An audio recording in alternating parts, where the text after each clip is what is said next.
Hey,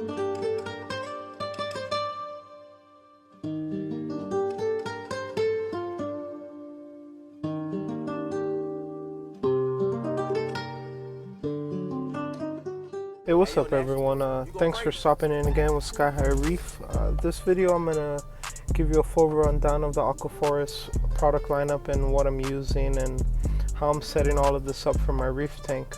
From AquaForest, I've been using it for about 1.5 years now on my tanks. I had it on my Nano for a long time, and I've now converted it over to my 90-gallon system, as you know if you've been following along with my videos. For me, I believe AquaForest for Reef has 3 different levels. You have the beginner level with your reef salts, you have your more advanced levels with your probiotics, and then you have the super advanced, which is going to run with your ICP testing for your AquaForest lab products. Now, AquaForest sells a range of products. They sell test kits, AquaForest lab, aquascaping products. They sell equipment, media reactor skimmers, filtration media, carbon, phosphates, things like that. They sell fish foods, marine salts, microelements, probiotics and nitrification products, supplements and coral foods, and they also sell water chemistry and additives. In this video, we're really going to talk about the marine salts, the supplements and coral foods, and the water chemistry and additives. I'm going to start talking more or less about the reef salt to begin, and then I'm going to go into the components 1, 2, 3, the supplements I'm using, and how all of this is working in my reef tank. Now, when you're starting with AquaForest, you really could pick up the AquaForest starter pack, which is going to give you an array of items. It's going to give you your life biofilm, it's going to give you some salt, some carbon, some phosphate minus, 2 test kits, and a lot of supplements. It's not really readily available all over the place for that starter kit, but the majority of products that you can purchase, you can get on Bulk Reef Supply, on Premium Aquatics, or on Coral View. That's usually where I like to get it from. That's the website. They usually have the full lineup, and they supply all of the AquaForest products that are coming into the US. So let's really talk about the reef salt that I'm using for this tank. For me, I believe that on my Nano, I use the probiotic method for a long time, but I do believe that's the second level of it. When starting a new tank, I do think you should start off with the AquaForest Reef Salt. It's a fully synthetic marine salt created for cultured corals. It's a formula that's designed to create the best condition for your marine animals. The micronutrients and macronutrients combined in the formula fulfill the demand of the corals for proper growth and pigmentation. After dissolving the salt, freshly prepared marine water can be used immediately. When setting up the new aquarium, it is recommended that the first animals are placed no sooner than 10 to 14 days after filling up your aquarium. The salt does mix really fast. It takes about 15 minutes. You want to mix it to your regular salt levels for a reef tank. You want to have it at 1.026, so that way you get the full levels and EVO levels for everything. You want to mix it for about 15 minutes, and if you're going to hold it in a storage container for automatic water changes or just general holding, it's good for about 5 days. The major difference between this and the probiotic salt is the probiotic salt you have to use immediately. It does have more stuff in it that I'm not going to get to in this video, because this is more about the reef salt that I'm using currently. But this salt is able to be held for 5 days, so you can do more or less weekly water changes with it as you mix it. It does come with ICP on the container itself, so you can go ahead and check the batch. It is mixed in 1-ton batches, and the ICP test is for that particular batch of salt. Now, this is coming from Poland. It is a high-grade, fully synthetic salt mix that's being used from AquaForest. For me, it works perfectly. It mixes really well. It mixes really fast, and it gives you consistent levels when mixing and checking your salt every single time. It doesn't change. For SPS corals, like I said, it really is recommended that you mix your salt to 35 ppt, and at that 35 ppt, it's going to give you an alkalinity of 7.7 through 8.3. It's going to give you a calcium level between 440 and 460, and magnesium level between 1360 and 1420. Now, each batch is going to vary a little bit, but you get that ICP right out of the box, so you know where you're at to start off the tank. you know what you're putting in immediately as you start.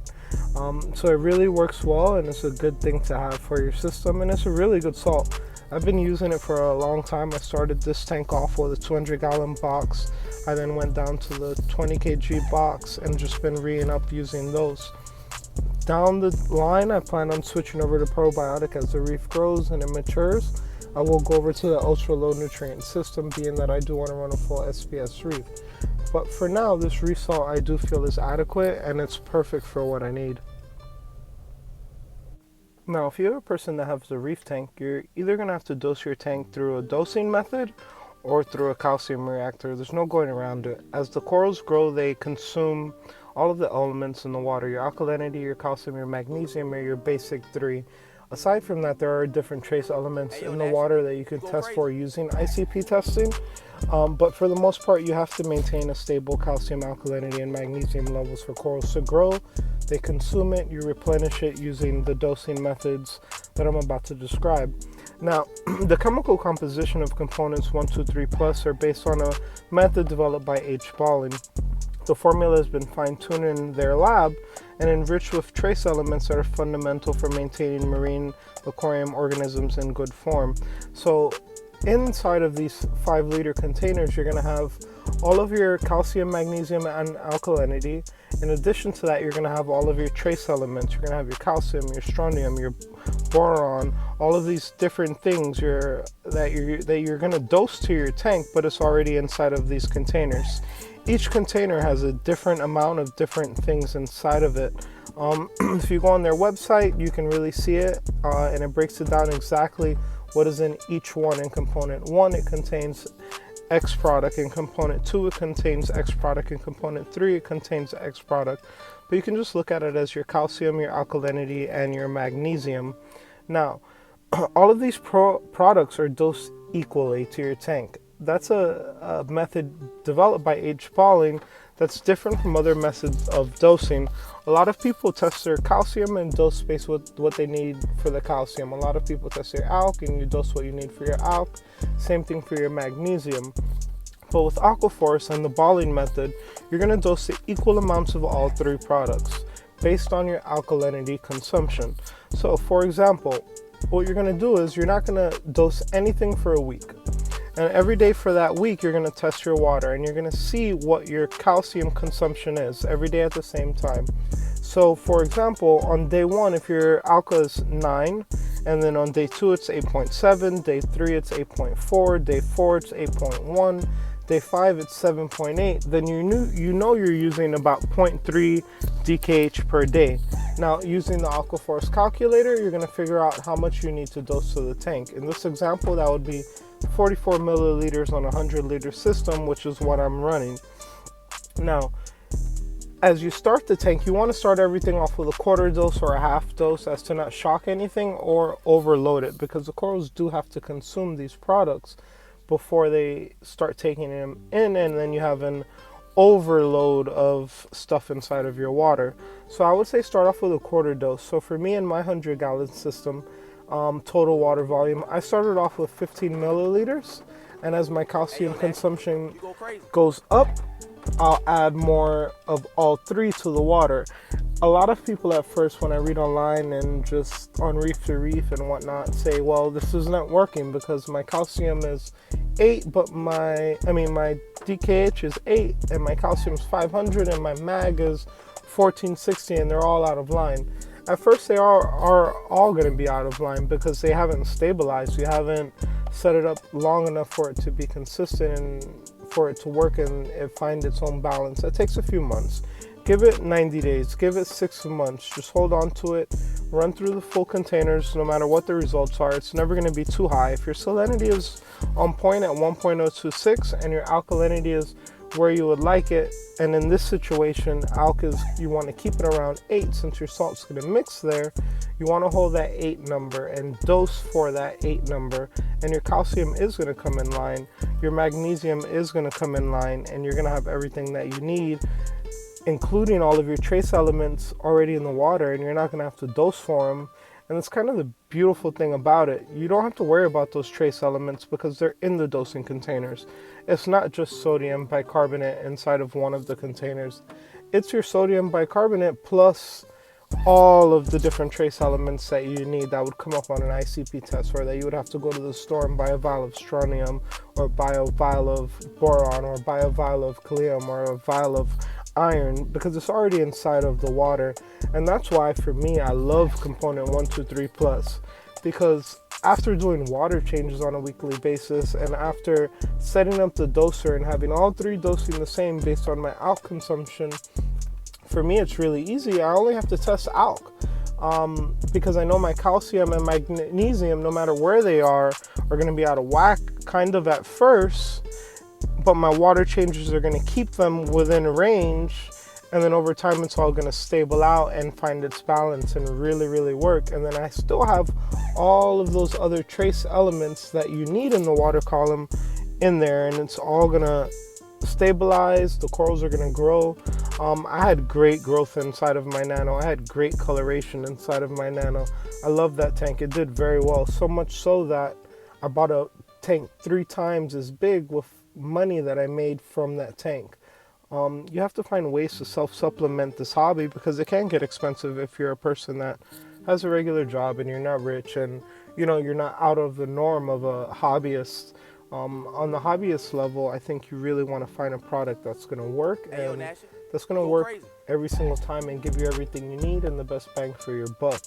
A lot of people find these products to be on the more expensive side, but I really don't think they are because it has so much in it. So, for example, if I went with a regular instant ocean salt, yes, water changes would suffice for the tank because there's such high levels of everything in that salt.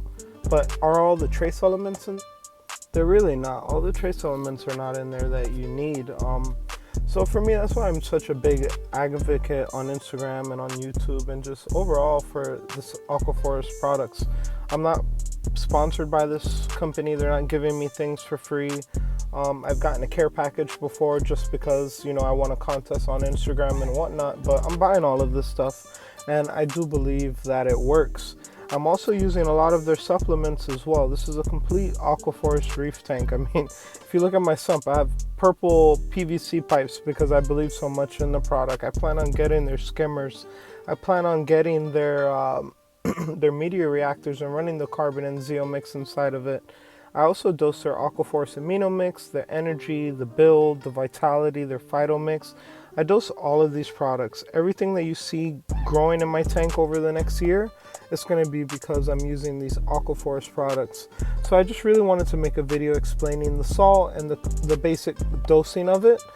Next time I'll go more into the supplements and other things and what I believe. But after a year of using these products here in the US, man, I love them. And I really think this new tank is going to thrive after a month and a half of setting it up. And I think long term, a year from now, 2 years from now, you're really going to see some great growth and coloration and colors of corals in this tank. I do have a lot of SPS. I plan on going SPS dominant. And I do have a lot of named corals, so it should be interesting to see as time passes how the AquaForest does on some of these more expensive frags like the Home Wreckers and Walt Disney's and Orange Passions that I have inside of this reef tank that are small little frags now. But we'll see in a year. In my opinion, they're going to bloom and they're going to grow and they're going to be purples and greens and yellows and everything that you want out of a reef tank. And it's going to be using the AquaForest reef salt and using the component 123 and their supplements. So thanks for stopping in and watching the video with me and checking out my tank. I hope you like this type of video. It's a little bit different, but wanted to put it out there because I do believe in these products and I like them. So just wanted to give a full, really long review on them. And I hope you appreciate it. And if you have any questions, leave them down below. Make sure to subscribe and like the video. And I appreciate it. Thank you.